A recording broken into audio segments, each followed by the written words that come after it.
Assalamualaikum warahmatullahi taala wabarakatuh dan selamat pagi. Okey, untuk mata pelajaran ASK tingkatan 3, insya-Allah cikgu akan mengajar kamu lagi untuk tingkatan 3 ni. Okey, kelas 2K dan 2O lah. Okey, jadi untuk yang pertama ni, untuk yang pertama permulaan ni ialah bab 1. Okey, sebenarnya bab 1 ni kita akan lihat kembali konsep asas pemikiran komputasional.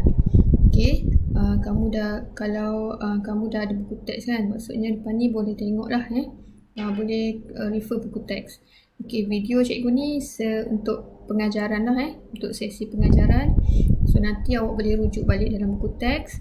Okey, so tajuk ni, konsep asas pemikiran komputasional ni adalah tajuk yang kita dah belajar semasa tingkatan 1 dan tingkatan 2.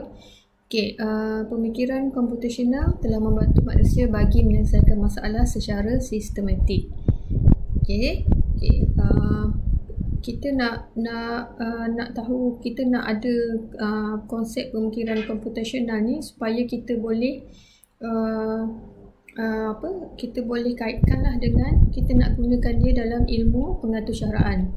Okey, jadi bila kita faham kita boleh apply pemikiran komputasional, maksudnya lebih mudahlah untuk kita nak gunakan dalam pengatursyaraan kita nantilah, coding kita nanti. Okey, so dalam pemikiran komputasional ni, seperti yang kita dah belajar dia ada beberapa teknik kan. Okey, beberapa teknik lah. Okey, ada 4 teknik. Okey, ada 4 teknik yang kita dah cover dah sebelum ni. Okey, yang pertama ialah teknik leraian. Okey, teknik leraian. Yang kedua ialah teknik pengecaman corak. Yang ketiga ialah teknik peniskalaan. Dan yang keempat ialah teknik penitlakan. Okey, kita tengok balik satu-satu. Okey, kalau teknik leraian ni, dia kata contohlah, ini contoh dalam gambar rajah ni Okey, teknik leraian membolehkan jaguh catur menentukan pergerakan langkah yang boleh dibuat dan menganalisis setiap langkah. Okey, kalau dalam permainan catur, siapa yang pandai main catur lah, dia akan fikirkan macam mana untuk menggerakkan buah catur tu kan, macam mana nak menggerakkan buah catur tu supaya dia boleh menang lah, dia boleh menang. Okey, dia akan buat yang mana nak gerak dan dia akan analisis setiap pergerakan. Okey, kalau dalam teknik pengecaman corak, kita gunakan untuk membandingkan corak perubahan cuaca contohnya kan. Okey, pengecaman corak, dia nak bandingkan corak perubahan cuaca. Kalau di contoh dalam gambar rajah ni, cuaca macam di sini lain, cuaca sini lain kan. Kita nak bandingkan corak perubahan cuaca. Okey, teknik seterusnya, contoh kalau peniskalaan.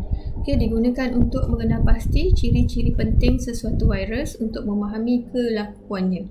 Peniskalaan, kita kategorikan kita kategorikan dengan lebih detail lagi untuk lihat ciri-ciri penting tu. Dan dalam contoh ni ialah ciri-ciri penting sesuatu virus untuk memahami kelakuan virus tersebut. Okey, macam contohnya kalau kita kaitkan dengan COVID kita sekarang ni kan, itulah kita dapat mungkin daripada teknik peniskalaan ni lah kita boleh nampak macam mana virus COVID-19 tu daripada asal dulu dia dah boleh dia dah jadi mutasi kan, dia dah jadi varian yang lain yang berbeza-beza. Okey, seterusnya ialah teknik penitlakan. Ini melibatkan penghasilan model, formula dan algoritma seperti penghasilan kenderaan konsep dalam industri kereta. Okey, so teknik-teknik ni adalah konsep asas lah dalam pemikiran komputasional. Okey, bila dah tingkatan 3 ni, sekarang ni maksudnya kamu akan fahamkan setiap konsep. Kamu faham konsep tu untuk kita faham dan untuk kita kena pasti nak gunakan konsep yang mana dalam setiap coding yang kita akan buat. Macam tu sebab bila dah tingkatan 3 ni, kita lebih kepada sepatutnya lah kita lebih kepada praktikal dah, praktikal untuk coding tu. Okey, so kita ni pengenalan saja konsep asas pemikiran komputasional. Okey, kita pergi kepada pembangunan atur cara. Okey, tajuk yang pertama, subtopik yang pertama ialah pembangunan Arthashara. Okey, cikgu akan pergilah sehingga kita akan tengoklah kita akan tengok sedikit dulu untuk pengenalan dulu. Lepas ni cikgu akan sambung dengan video yang berikutnya untuk tajuk-tajuk yang lain. Okey, contohnya tajuk pembangunan Arthashara ni kan. Okey, tajuk pembangunan Arthashara. Macam kita imbas balik semula. Okey, kita tengok kita gunakan satu, kita panggil sebagai algoritma kan, untuk menyelesaikan sesuatu masalah secara langkah demi langkah. Okey, algoritma ni terdiri daripada pseudocode dan carta alih yang digunakan dalam fasa reka bentuk atau cara. Kan kita selalu ulang dulu kan. Dalam algoritma ni ada dua kan. Satu ialah pseudocode, satu lagi ialah carta alih. Okey, kalau kita tengok dalam pembangunan Arthashara, dia tidak akan lari daripada 5 langkah yang penting ni, 5 fasa yang penting dalam pembangunan Arthashara. Okey, yang pertama ialah fasa analisis masalah.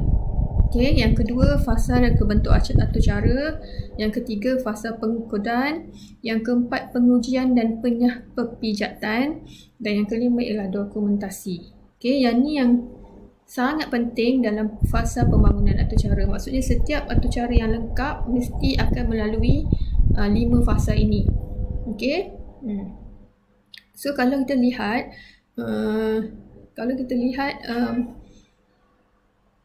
yang pertama ni, macam mana kita nak menggunakan konsep pemikiran komputasional dalam pembangunan Arthashara kan. Okey, pemikiran komputasional ni ditakrifkan sebagai satu proses pemikiran bertujuan untuk menyelesaikan masalah oleh manusia sendiri berbantukan mesin atau kedua-duanya sekali dengan menggunakan konsep asas sains komputer. Okey, yang ini yang kita bincang tadilah, yang kita bincang tadi. Okey, macam mana kita nak gunakan macam mana konsep pemikiran. Okey, yang pertama kita akan lihat fasa analisis masalah. Okey, dalam fasa ini pengatur cara akan mengenal pasti masalah, keperluan sistem dan perisian. Okey, serta sasaran pengguna. Okey, yang kedua mengenal pasti input, proses dan output bagi Arthashara yang akan dibina. Yang ketiga, kita nak membuat soal selidik dan pemerhatian bagi mengetahui keperluan pelanggan. Itu fasa masalah. Sebelum nak mula apa-apa, mesti kena ada satu fasa masalah. Okey? Dan dalam fasa masalah ni, kita ada teknik kan? Kita gunakan teknik leraian. Okey? Kita gunakan teknik leraian sebab contoh leraian ni kan? Contoh yang ni, kita ada padang bola yang berbentuk segi 4 tepat ni. Okey, segi 4 tepat. Okey, kemudian dia kata teknik leraian ialah kita nak gunakan teknik leraian ni untuk analisis masalah dengan memecahkan masalah yang besar kepada bahagian yang lebih kecil. Okey, bahagian kecil ini ialah masalah yang kecil yang lebih mudah diselesaikan. Okey, contohnya yang ini kan. Okey, masalah besar kita ialah membina Arthashara mudah bagi mengira luas dan perimeter sebuah padang bola. Okey, kita nak kira luas dan perimeter sebuah padang bola kan. Okey, jadi kita kena pecahkan masalah kecil pula. Okey, masalah kecil ni ialah kira luas padang bola dan kira perimeter padang bola. Kita pecahkan kepada dua. Okey.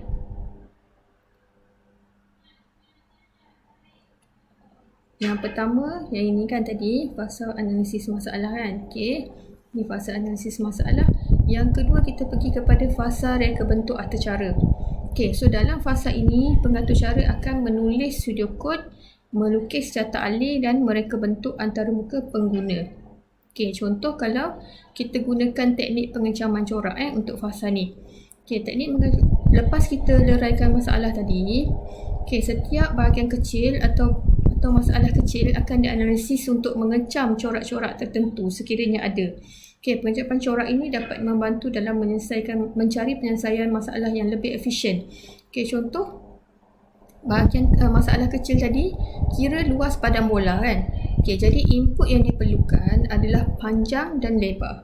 Okey, ini merujuk kepada formula lah. Formula kira luas padang bola. Kita nak kira luas, kita perlukan input kan. Inputnya adalah panjang dan lebar. Okey, dan yang kedua tadi ialah bahagian kecil, kira perimeter padang bola. Input yang diperlukan juga adalah panjang dan lebar kan. Kalau perimeter kita perlu campurkan setiap bahagian padang bola itulah kan. Okey, yang ketiga teknik peniskalaan. Peniskalaan ni kita akan biasanya ada dalam proses lah dalam proses melibatkan pengiraan ni lah. Okey, boleh ubah.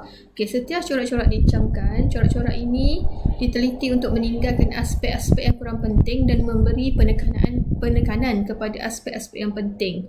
Okey, jadi bila kita dah kenal pasti tu, kita akan dapat kaitkan dia dengan formula. Okey, formula kan. So kita perlu dua lah di sini. Satu ialah formula untuk luas padang bola. Yang kedua kita perlukan perimeter padang bola. Okey, ada dua bahagian. Okey, jadi ni dah sampai teknik peniskalaan. Teknik yang seterusnya ialah teknik penitlakan. Okey, teknik penitlakan. Okey, cikgu berhenti dulu sampai sini sebab nanti cikgu akan sambung dalam video yang kedua lah. Sambungan dalam video yang kedua. Okey, kita akan sambung semula selepas ini.